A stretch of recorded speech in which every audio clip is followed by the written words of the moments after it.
भ्रष्टाचार पर अंकुश लगाना, जो प्रधानमंत्री आवास है गरीबों तक पहुंचाना, उन गरीबों के आंख में आंसू पोंछना जिन तक आज तक बहुत सारी व्यवस्थाएं नहीं पहुंची। प्रयास में एक नया चीज़ देखने को मिला है, तो लोगों में उत्सुकता भी है। सारे पॉलिटिकल लोग जितने हैं उसमें भी एक नया उमंग रोजगार के लिए तकनीकी शिक्षा की आवश्यकता, परम आवश्यकता है। इसके लिए हमको अगर मौका मिलेगा तो हम अपने स्तर से निश्चित रूप से इस पर प्रयास करेंगे। तकनीकी शिक्षा का यहाँ पर जो है इंस्टीट्यूशन हो। कैंडिडेट यहाँ पे नॉमिनेशन किए हैं, हम लोगों के हिसाब से युवाओं के लायक, महिलाओं के लायक, बुजुर्गों के लायक, वृद्धजनों के लायक जो लोकप्रिय प्रत्याशी है, इसमें हम लोगों के लिए अशोक मंडल जी फिट बैठे। यही आकांक्षा है कि एक मॉडल नगर पंचायत ही नहीं, एक मॉडल नगर पंचायत बनाऊंगा जिसे बिहार के अन्य नगर पंचायत सीखें और देखेंगे। नमस्कार साथियों, मैं कार्तिक कुमार भूमि न्यूज लाइव से। अभी मैं फुलपरास प्रखंड अंतर्गत नगर पंचायत में हूं, जो कि पहली बार यहां पे नगर पंचायत की चुनाव हो रही है। आज हमारे साथ हैं जो कि इस बार पहली बार चुनावी मैदान में उतरे हैं, मुख्य पार्षद यानी अध्यक्ष पद से चुनाव लड़ रहे हैं इस बार नगर पंचायत चुनाव में। उनसे ही पूरा जानकारी लेंगे कि क्या मोटिव है उनको, क्यों चुनावी मैदान में आए हैं, इनसे जानकारी लेंगे। सबसे पहले सर आपका स्वागत करते हैं भूमि टाइम्स में। बहुत बहुत धन्यवाद। भूमि टाइम्स के आप रिपोर्टर हैं, यहाँ संवाददाता हैं, आपको बहुत बहुत बधाई है, बहुत बहुत धन्यवाद है। आप अपना परिचय देते हुए आपका जो शुभचिंतक हैं उनको क्या कहना चाहेंगे?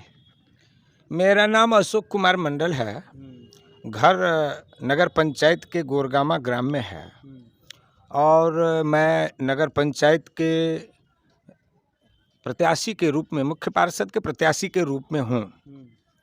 नामांकन दाखिल किया था, नामांकन पत्र की जांच हुई और उसमें वैधता पाई गई, हमारा नामांकन वैध पाए गए।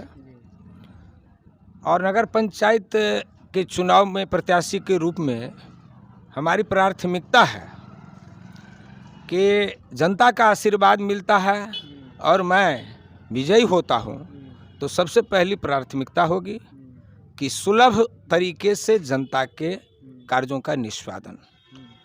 दूसरा है कि भ्रष्टाचार पर अंकुश लगाना, जो प्रधानमंत्री आवास है गरीबों तक पहुंचाना, उन गरीबों के आंख में आंसू पोंछना जिन तक आज तक बहुत सारी व्यवस्थाएं नहीं पहुंची है।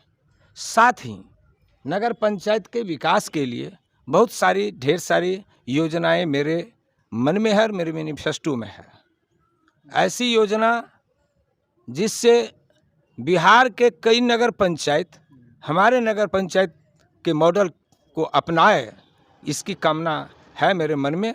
यही आकांक्षा है कि एक मॉडल नगर पंचायत ही नहीं, एक मॉडल नगर पंचायत बनाऊंगा जिसे बिहार के अन्य नगर पंचायत सीखें और देखेंगे।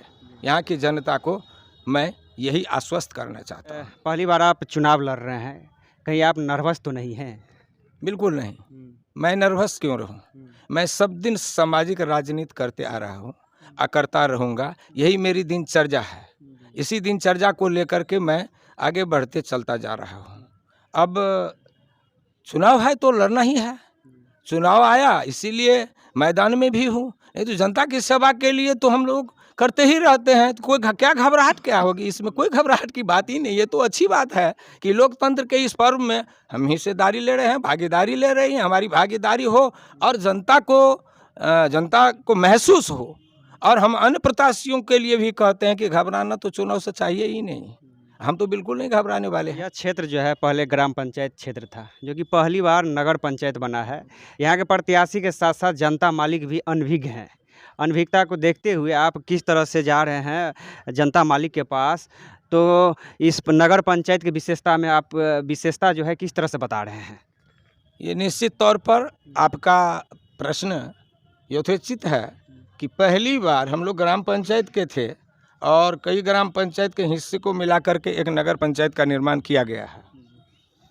नगर पंचायत के बारे में जो पहली बार मैं भी जानता हूं और मैं भी इसको समझूंगा। यहाँ जो प्राथमिकताएं हैं, मैंने कई नगर पंचायत का पूर्व में भी देखा है, जो मेरे पड़ोस के कई नगर पंचायत हैं, झंझारपुर, घोघरडिया या अन्य नगर पंचायत को मैं देख चुका हूँ। नगर पंचायत में अपेक्षाएं हैं। सबसे पहली बात होती है कि यहाँ नगर पंचायत का एक कंसेप्ट होता है जो गांव से अलग होता है, ग्राम पंचायत से अलग होता है। इसीलिए ये नगर विकास और ये ग्राम पंचायत ग्रामीण विकास के तहत आता है। ग्रामीण विकास की योजनाएं अलग होती हैं और नगर विकास की योजनाएं अलग होती हैं। फर्क ये है कि यहाँ के जनता के लिए जो हमारी इंफ्रास्ट्रक्चर है, तो ग्राम पंचायत के इंफ्रास्ट्रक्चर से अधिक इंफ्रास्ट्रक्चर हमारे यहाँ है। इसीलिए हमें मौका मिला है नगर पंचायत के दर्जा के रूप में, और इस नगर पंचायत के दर्जा के रूप में जो हमें मौका मिला है, तो हम अपनी जनता के बीच जाते हैं तो ये बताते हैं और हमें यही कहते हैं कि नगर पंचायत आपका बहुत सारा ढेर सारा विकास आपको करेगा। आपको महसूस होगा कि नहीं, आप अन्य से परिवर्तित हैं, आप में परिवर्तन है। आप जो है सो जो यहाँ नगर पंचायत में कई तरह के क्षेत्र हैं, जैसे कई मुख्य प्रधान कार्यालय हैं, मुख्य कार्यालय हैं। यहाँ के लोगों को सुविधाएं ज़्यादा उपलब्ध होंगी, नज़दीक में अच्छी सड़कें बनेगी, नाली होगी, पानी का ड्रेनेज होगा और अच्छे पेयजल की भी व्यवस्था की जाएगी। और प्राथमिक स्वास्थ्य केंद्र के यहाँ अनुमंडलीय अस्पताल से लेकर के अन्य तरह के अस्पताल की जो सुविधा है सो हम प्रयास भी करेंगे और पहले से भी है। यहाँ पर आगे नगर पंचायत और नगर विकास का जो मॉडल बन रहा है, बहुत सारा मॉडल बन रहा है। इसी के तहत पटना जैसे नगर महानगर में फ्लाईओवर है, एक मॉडल है। जो यातायात की सुविधाएं हैं, जो सुगमता से जो है सो कम भूमि का उपयोग करते हुए हम अधिक से अधिक लोगों को लाभ दिलावें। यहाँ रोजगार के ज़्यादा क्षेत्र हैं, संभावना है। यहाँ पर नगर होने के कारण ग्राम पंचायत के अगल बगल कई कोस, कई किलोमीटर के दूर के लोग यहाँ आते ही रहते हैं और विकसित करेंगे तो और ज़्यादा आएंगे। इससे यहाँ के स्थानीय लोगों को, नगर पंचायत वासियों को काफ़ी रोजगार की संभावना है और इस रोजगार से वो अपने जीवन यापन करेंगे, अपने बच्चों की अच्छी शिक्षा दे पाएंगे और अपने बच्चे के बेहतर स्वास्थ्य और बेहतर भविष्य के बारे में सोच सकेंगे। देखिए, आपके नगर पंचायत क्षेत्र में हम अभी आए हैं तो घोघटिया की तरफ जो लोहिया चौक से नीचे जब रोड जाती है तो यहाँ पे देखिए कि पानी लगा रहता है। यहाँ पे हम कभी भी नहीं देखे हैं कि पानी सूखा हुआ रहता है और रोड हमेशा यहाँ पे गड़बड़ होता है। तो इस पे आप क्या कहेंगे? अगर आपकी जीत होती तो इस सब में सुधार आएगी? निश्चित रूप से इस सब में सुधार आएगी। मैंने पहल भी किया था। इससे पहले मैंने कार्यपालक अभियंता पथ निर्माण विभाग जो अभी मधुबनी में था, अभी झंझारपुर में शिफ्ट किया है, उसको भी मैंने बताया है कि बिहार सरकार के जो परियोजना है, जिस तरीके से आपकी सड़क क्षति हो रही है, उस तरीके से सरकार के पैसे का दुरुपयोग हो जाएगा। आप इसे पीसीसी कराएं और पीसीसी के पार्ट के साथ साथ जब देखें कि आबादी है वहाँ, तो वहाँ पर जो है सो ड्रेन की व्यवस्था करें, साइड से ड्रेन की व्यवस्था करें जहाँ सुलभ तरीके से पानी का निकासी हो जाए। पानी तो लगेगा ही, लोग पानी डालते हैं। हमारे यहाँ अवेयरनेस की भी कमी होती है, जो अभी ग्राम पंचायत का कंसेप्ट था। अवेयर लोगों को किया जाएगा, कचरा प्रबंधन किया जाएगा, कचरा नहीं होगा, एक अच्छी सड़क मिले, एक अच्छे वातावरण मिले, स्वच्छता पर ज़्यादा फोकस होगा। ये आने वाले समय में इस समस्याओं से निजात पाई जाएगी। आपने बहुत सारे योजना के बारे में बताएं, जो कि इन योजनाओं में आपके जीतने के बाद पहली प्राथमिकता कौन रहेगी? इसलिए कि हर एक योजना पे एक बार काम शुरू कर दिया जाए ये संभव नहीं है, लेकिन इन्हीं योजनाओं में सबसे पहली प्राथमिकता आपकी क्या रहेगी? पहली प्राथमिकता लोगों को सुलभ तरीके से, हमारे नगर पंचायत की जनता को सुलभ तरीके से प्रशासनिक व्यवस्था और उसमें जो हो रहे अनियमितता है, उनके साथ जो हो रहा अत्याचार है, उस पर निजात पाने के लिए जो हमसे है ठोस प्रयास करेंगे, ताकि जो है सो लोगों को जो है सुलभ तरीके से और भ्रष्टाचार मुक्त जो है सो लोगों को प्रशासन उपलब्ध करावे हम नगर पंचायत की ओर से। देखिए, हमारे साथ पूर्व प्रखंड प्रमुख रुपेश चार जी हैं, साथ ही अभी उपाध्यक्ष हैं जनता दल यू के जिला मधुबनी। और आपको बता दें सर, आपसे हम जानकारी चाहेंगे, यह क्षेत्र जो है पहली बार इस क्षेत्र में नगर पंचायत की चुनाव हो रही है, इस पे आप क्या कहना चाहेंगे? देखिए, इससे पहले फुलपरास प्रखंड में ये सभी ग्राम पंचायत स्तर में आते थे, और जब ग्राम पंचायत का विघटन करके और नगर पंचायत में उसको जोड़ा गया, तो स्वाभाविक है कि वो आज न कल तो चुनाव होना ही था। तो वह ग्राम पंचायत का ही एक रूप है, लेकिन बृहद रूप है। एक ग्राम पंचायत का जो ब्लॉक होता है, इसको जहाँ प्रखंड का चुनाव हम लोग का होता है और नगर पंचायत का जो चुनाव होता है, उसमें काफ़ी अंतर होती है। नगर पंचायत में बृहद पैमाने पर फंड भी आती है, विकास की योजनाएं भी अधिक आती है। लोग को ग्राम पंचायत से इतनी अधिक उम्मीदें नहीं रह जाती है जितना कि नगर पंचायत में होती है। तो स्वाभाविक है कि यहाँ फुलपरास में एक नया चीज़ देखने को मिला है, तो लोगों में उत्सुकता भी है। सारे पॉलिटिकल लोग जितने हैं उसमें भी एक नया उमंग है। उसमें भी यह सीट रिजर्वेशन कोटा में चला गया है।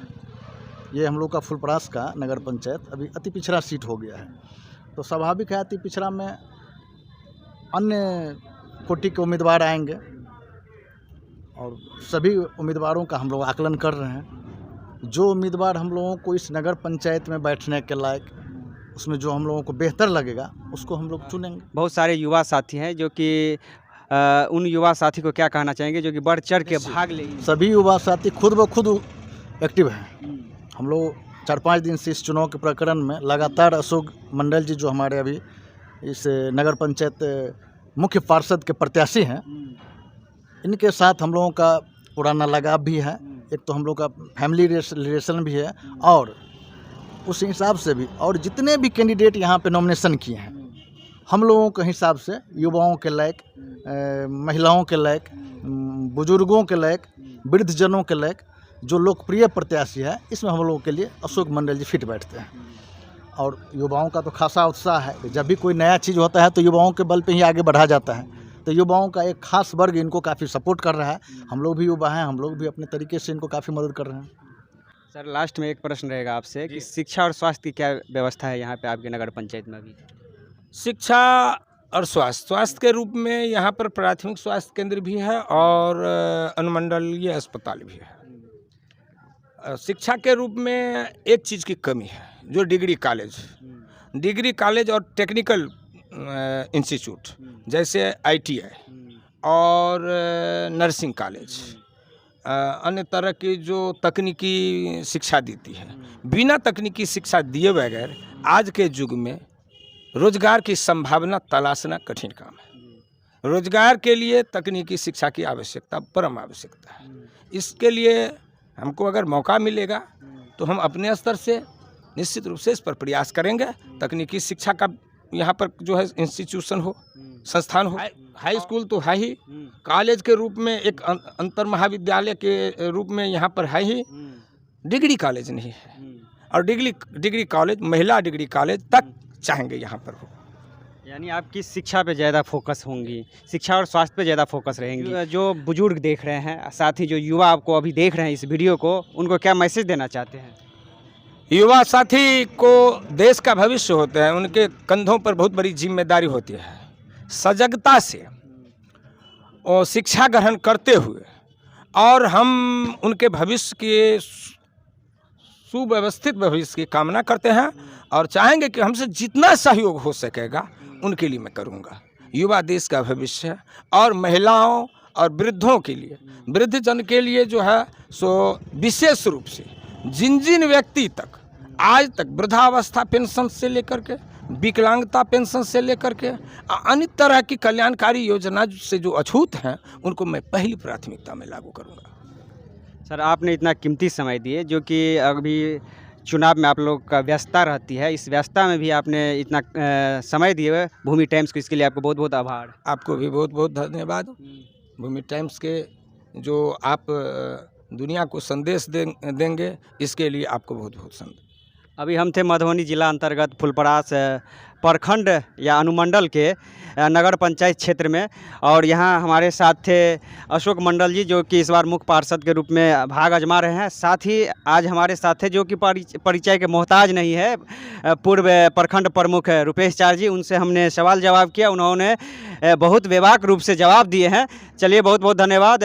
फिर मिलेंगे अगले क्षेत्र में, इसी तरह की आपको प्रत्याशी से मिलाते रहेंगे। आप देखते रहिए भूमि न्यूज़ एंड भूमि टाइम्स।